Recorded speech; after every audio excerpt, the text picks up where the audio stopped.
It's the last day of August, and typically, as we enter September, we start looking at the emotional center. Wine being liquid traditionally that makes us happy, or potentially it opens the emotional center, it opens the heart, it loosens personality, it loosens the intellectual mind, and so it's associated with emotions. But before we get into the emotional center, let's take a bigger look in general at the functions, especially because we have people who are relatively new. And in general, it's always good to review. Um, I'm in this work for 30 years. I still learn new things in a week like this, where I host workshops on the lower centers. It's not something that you can exhaust, because your ability to observe always deepens, and also you see things in other people, things they struggle with, which give the knowledge of the centers an even more practical dimension. The teaching presents the theory that we have lower functions, certain amount of functions that are independent. They're like independent brains, but really independent. Four people, if you like, cohabiting in me right now. And each has his own opinions, his own way of looking at the world, his own needs, literally, not metaphorically, literally. The first one is the intellectual function, and by one presentation, we designate it in the house of diamonds of the common deck of cards. That's I'm using the ace of diamonds here for that sake. The intellectual function enables us to think. It gives us a certain control over abstractions. I have a plan for today's presentation. How can I do that? How can I handle something that doesn't really physically exist, but I have control over it. I know where I want to get to at the end. I know where I want to go through. How can I do that? Because I have an intellectual function. How can you listen to the words I say and so naturally make meaning out of them? I mean, it's so obvious that it's hard to step back from and think of. But this is because you have intellectual functions. We have an emotional function separate from the intellectual. We have an emotional function designated by the House of Hearts that has a lot to do with people and feelings and impressions. You look around, there are many people today. You can get an impression of them, even if you're seeing them for the first time. And it doesn't matter, by the way, if the impression is subjective, if it is wrong. It doesn't matter. The fact that you look at a face and it never registers indifferently at you. Oh, that's a nice guy. Oh, she's cold and aloof. Immediately there is some kind of an impression. That is the function of the emotional center. Independent from the mind, you don't need to tell me how you feel right now. I still get an impression of your state just by looking at your face.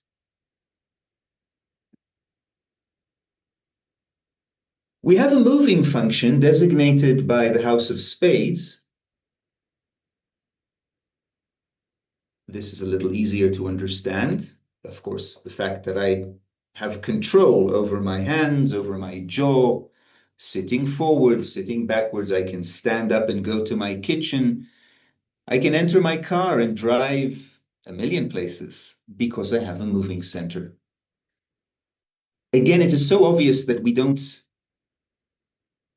give it significance, but it is not to be taken for granted that I can reach over, grab my glass with exactly the right pressure. You know what I mean? So I'm not squashing the glass and breaking it, or endangering that it slip and fall. My moving center can calculate the weight of the glass and bring it perfectly to my mouth to sip it, not too much that it spill over me.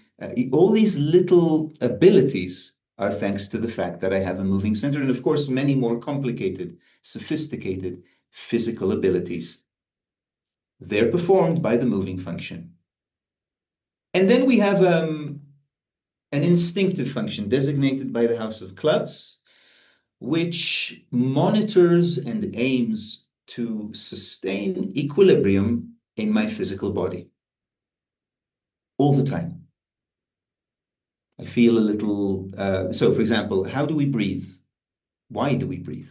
Something in us realizes blood oxygen has just gone a little low, and so it takes an inhalation. And then again, it exhales, and then again, 3, 5, 7 seconds, it inhales again all the time throughout this meeting, and we don't have to think about it, right? Thankfully. It does that automatically because it is a separate brain from the intellectual center. So it can do all these things without us needing to know that they're being done, without involvement, in this case, of the intellectual function. This is how we're made. It is not apparent at the beginning, but this teaching presents it as a truth to be verified through self-observation. As we observe ourselves, we start seeing different things, and the knowledge of the centers helps us position them properly.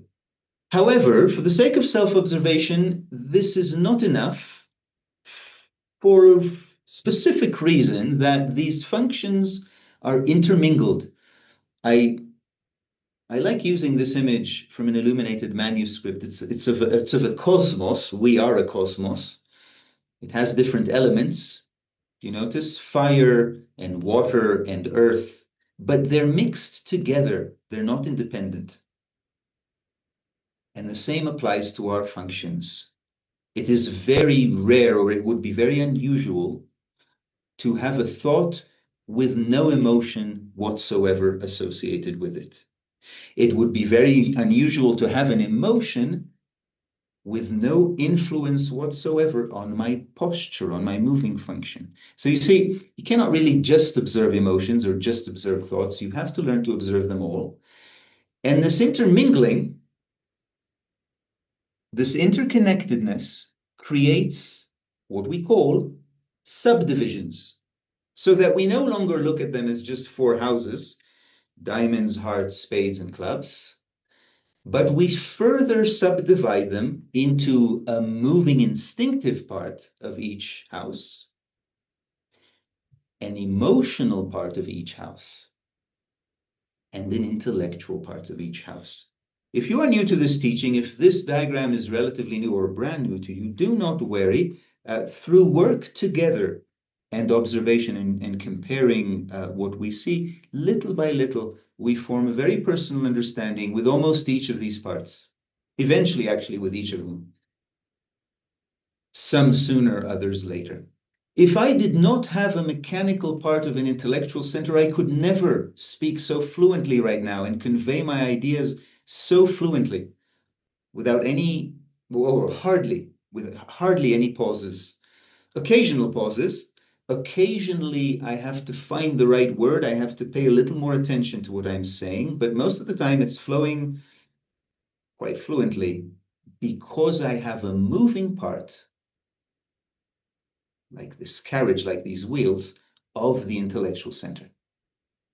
If I did not have an intellectual part of the moving center, I could not perform more sophisticated moving functions. So the example of reaching over to my glass, I don't need to pay it any attention. My moving center is habituated to doing this all its life. But imagine you give me a complex task. Imagine I get a skateboard for my birthday. It's very unlikely, but imagine that happens. Now I have a skateboard. I don't know how to use a skateboard, but I can learn. My moving center can learn. Going on it, balancing, trying again and again, falling down. Eventually, through paying attention in my moving center, I can probably figure out, on a basic level, how to use a skateboard or drive a car or drive a motorcycle and so on and so forth. If I didn't have an intellectual part of the moving center, I could not learn these things. Today, we will focus primarily on emotional parts. The emotional parts of each function, joy of learning, of knowing, of understanding, joy or on the other end, displeasure with people, annoyance, irritation, but also fun, attraction, joy of movement, and impatience at being stopped or being slowed down, and then joy of physical sensations, of food, of pleasure, or on the other end, on the negative part, dissatisfaction with bad odors or bad food and stuff like that. We will focus today on emotional parts. And as a hint, as a kind of an insight into the psychology of these emotional parts, Ouspensky says the following. The work of the emotional part of a center requires full attention, but in this part of the center, attention does not require any effort. It is attracted and held by the subject itself, very often through identification, which usually is called interest or enthusiasm or passion or devotion. Because this passion, this energeticism that is associated with emotional parts, in a different presentation of them, in a more allegorical presentation of them, emotional parts are associated or symbolized by horses. If you look at this configuration of the horse, carriage, and driver and the master, the horses are the engine. We could never pull this carriage. If we were just the driver alone, we could never pull this carriage by our own force. Or if we did, we would last very short. We couldn't go for long distance. But harness 4 horses, 4 powerful horses, to this carriage, and they can pretty easily transport this master also for long distances. They are the engine, they are the force, they are the power. So they're not bad. It's not unfortunate that we have them. It's completely necessary, but we need to learn how to contain them, yes? How to let them function within this configuration and not too independently and disrespectfully of the other parts. From Gurdjieff, inside us we have a horse. And by the way, when he says this, he specifically means these horses. Yes, the horse, carriage, and driver. He is specifically referring to this analogy. We have a horse or horses. It obeys orders from the outside, and our mind is too weak to do anything inside. Even if the mind gives the order to stop, nothing will stop inside. It is easy to decide to change sitting quietly in your room, but as soon as you meet somebody, the horse kicks. This is, by the way, the weakness of meditation, of seated meditation. You can do many nice things alone in a quiet room in tranquility, but the moment you meet somebody, the moment you drive your car on the road, the horses start getting stimulated and you're unprepared. You have not accounted for this interruption, for these reactions. In preparation for today, I opened the following question. I asked you to try to catch moments in which a sense of urgency circulates inside of you. If you can, try to observe which of the 4 horses is pulling, intellectual, emotional, moving, or instinctive, and if you even better, see how it affects the other 4 horses, because as we will see, it does.